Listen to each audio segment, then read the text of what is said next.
हरियाली तोती का ज्यादा समय अपने घोंसले में गुजरता, क्योंकि हरियाली तोती ने 2 अंडे दिए हुए थे। वो अपने अंडों की खुद से भी ज्यादा रक्षा करती थी। वो ना धूप देखती ना छाँव। उसी जंगल में एक कौवों का जोड़ा भी रहता था, जो बहुत बुरे कौवे थे।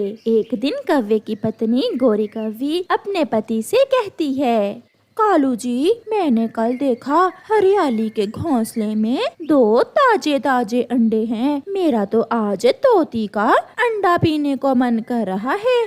क्या तुम भूल गई हो कि अंडा चोरी करने पर ही हमें पक्षियों ने पिछले जंगल से निकाला था? कालू जी, तुम चिंता ना करो, इस बार मैं हरियाली का अंडा भी पी लूंगी और किसी को पता भी नहीं चलेगा। वो कैसे गोरी? फिर गोरी कौवी अपने पति के कान में कोई बात बताती है और वो दोनों खुशी खुशी वहाँ से चले जाते हैं। वो सीधे लकड़हारे पक्षी के पास जाते हैं और उससे कहते हैं, लकड़हारे पक्षी, क्या तुम मेरे बेटे के खेलने के लिए एक लकड़ी का अंडा बना दोगे? बदले में हम तुम्हें एक मीठा फल देंगे। मीठे फल का सुनकर लकड़हारा मान जाता है। हाँ, मैं कर सकता हूँ। मैं आपको असली अंडे जैसा अंडा बना कर दूंगा। अच्छा, तो क्या तुम तोती के अंडे जैसा अंडा भी बना सकते हो? क्यों नहीं, मैं सब कर सकता हूँ।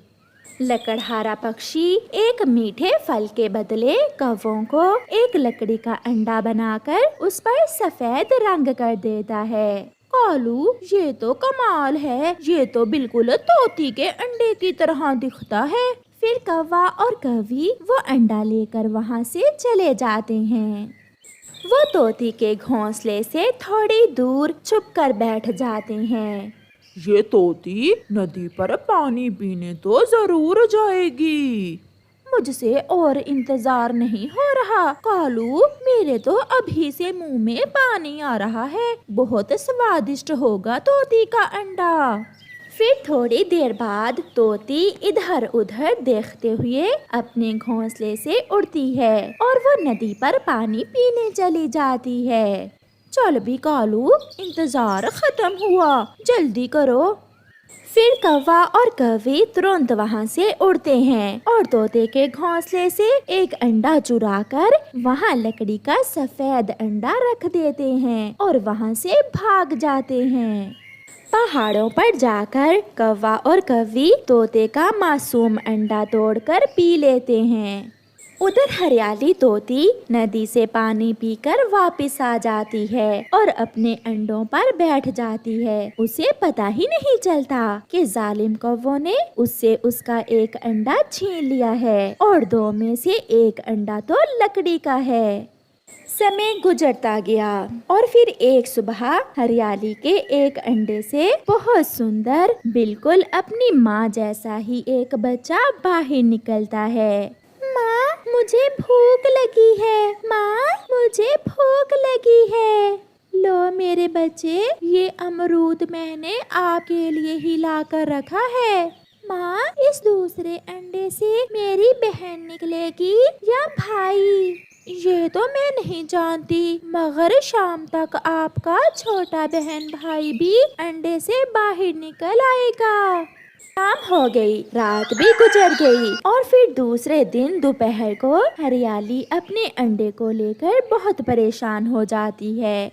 ऐसा तो पहले कभी भी नहीं हुआ। अब तो मेरे इस अंडे से बच्चा बाहर आ जाना चाहिए। मैं अभी चिड़िया से पूछकर आती हूँ। फिर हरियाली तोती चिड़िया के पास जाती है।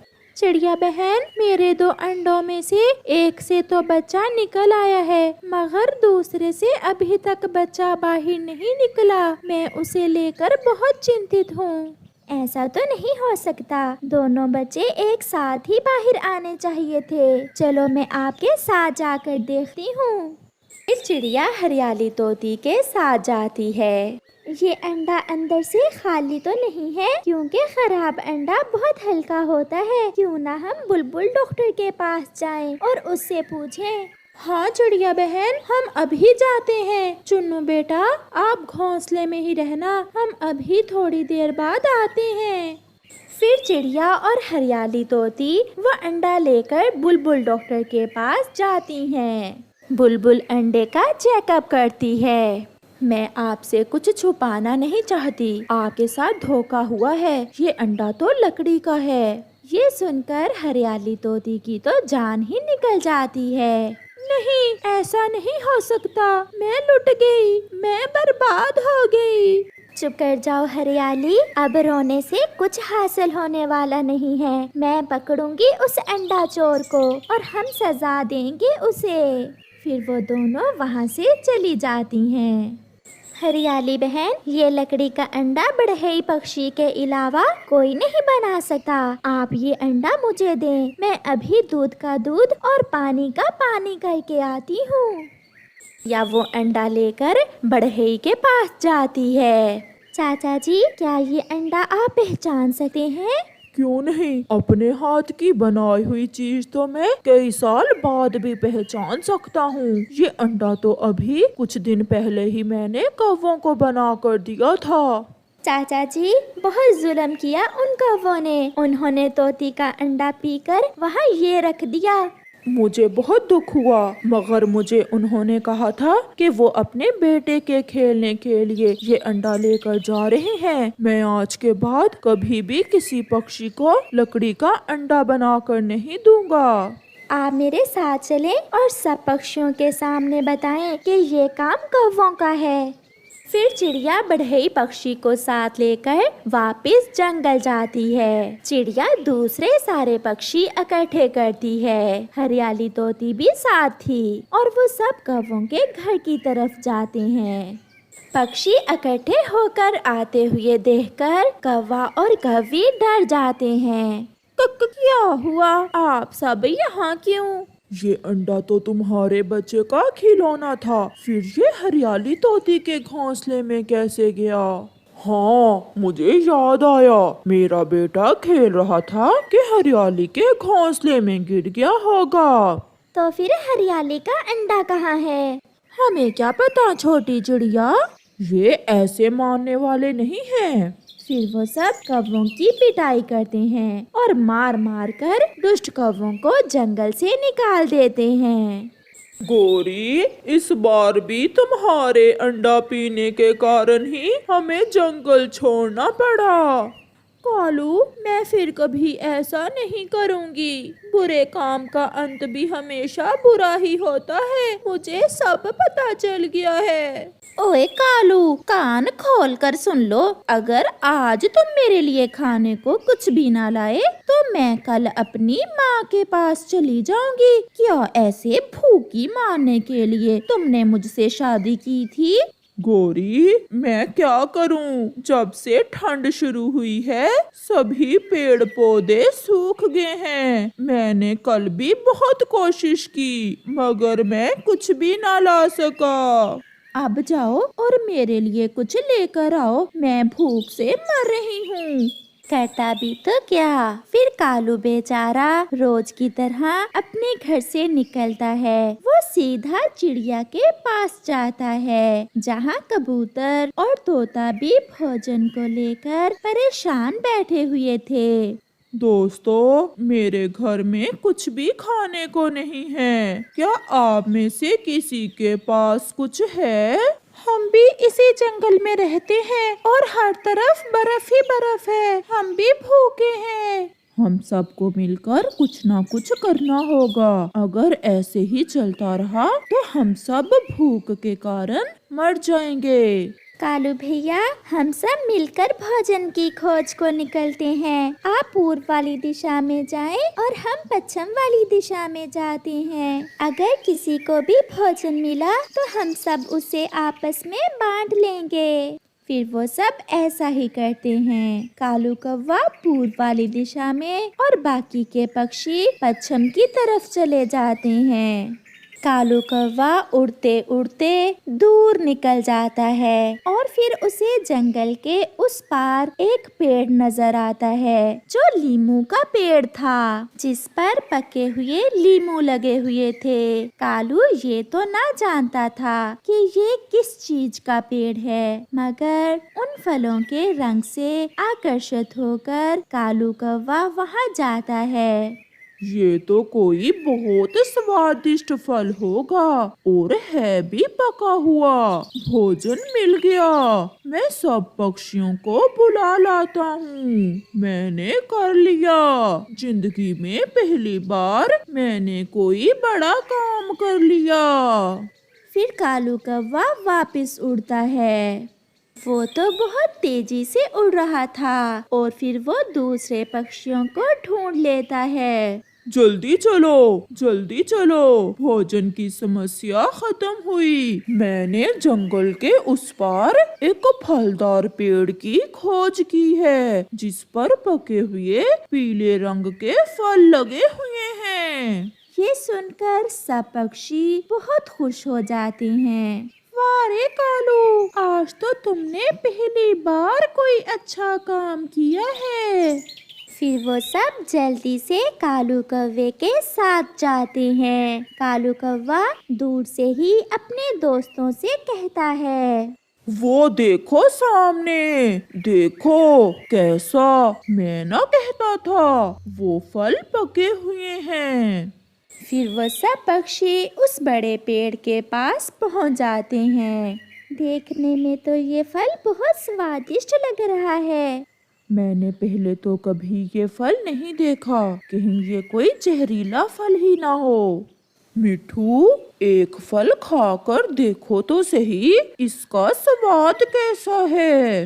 ना बाबा ना, मुझे मरने का कोई शौक नहीं है। मैं तो पहले ये फल नहीं खाऊंगा। अगर ये फल जहरीला हुआ तो मैं मर जाऊंगा। किसी ना किसी को तो ये फल खाकर इसका स्वाद देखना ही होगा।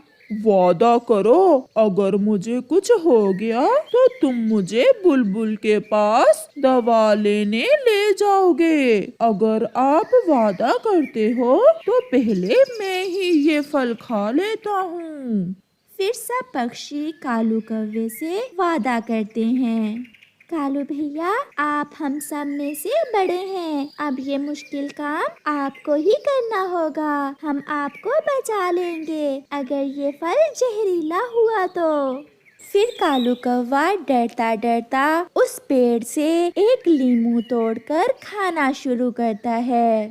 शी, मेरी चोंच, मेरी चोंच, ये फल तो बहुत खट्टा है। इसका स्वाद बहुत अजीब है। नहीं, ये कोई खाने वाला फल नहीं है। कालू, हम तो ऐसे ही खुश हो रहे थे इस फल का रंग देखकर। फिर वो सब दोस्त बहुत निराश हो जाते हैं। हम हिम्मत नहीं हारेंगे, मेरे पास एक उपाय है। क्या उपाय है चिड़िया? हम झाड़ियों में जाकर कुछ पौधे जमीन से बाहर निकाल कर देखेंगे। जैसे पेड़ों के ऊपर फल लगते हैं, ऐसे कुछ पौधों के नीचे जमीन में भी खाने को कुछ मिल सकता है, जैसे आलू। और जैसे कोई गाजर भी मिल सकती है हमें। ऐसा सोचकर वो सब जंगल के बाहर झाड़ियों की तरफ चले जाते हैं। वो सब छोटे पौधों को जमीन से निकाल निकाल कर देखते हैं, मगर उन्हें जड़ों के सिवा कुछ भी नहीं मिलता। फिर कालू कौवा एक पौधे को जमीन से निकालता है और चीख कर कहता है, कुछ है, इस पौधे की जड़ों में कुछ है। दूसरे पक्षी भी वहाँ आ जाते हैं। ये क्या चीज है कालू? मैंने पहले तो कभी ऐसी कोई चीज नहीं देखी। ऐसा भी तो हो सकता है कि ये कोई खाने वाली चीज ना हो, तो हम इसे खाकर देख लेते हैं। मगर इस बार मैं नहीं, कोई और खाएगा इस चीज को। मेरी चोंच तो अभी तक वो पीला फल खाकर खट्टी है। ऐसे कोई जहरीला फल खाने से हम मर भी सकते हैं। हम ऐसा करते हैं, ये फल लेकर किसान की पत्नी के पास जाते हैं, उसे जरूर इसके बारे में पता होगा। ये उपाय ठीक है, चलो चिड़िया, हम अभी किसान की पत्नी के पास जाते हैं। फिर वो पौधा जिसकी जड़ों में कुछ लगा हुआ था, उसे लेकर किसान की पत्नी के पास जाते हैं। वो जंगल के पास वाली बस्ती में जाते हैं। आज आप सब पक्षी यहाँ कैसे आए हैं? माँ जी, हमें कुछ मिला है, हमें कुछ नया मिला है और हम इसे खाने से डर रहे हैं। हम आपसे ये पूछने आए हैं कि क्या ये कोई खाने वाली चीज है? हाँ हाँ पक्षियों, ये बीज हैं और इन्हें आग पर भून कर खाया जाता है। ये बीज बहुत स्वादिष्ट होते हैं। बीज? अगर ये सच है तो फिर हमें भोजन मिल गया, हमें ढेर सारा भोजन मिल गया।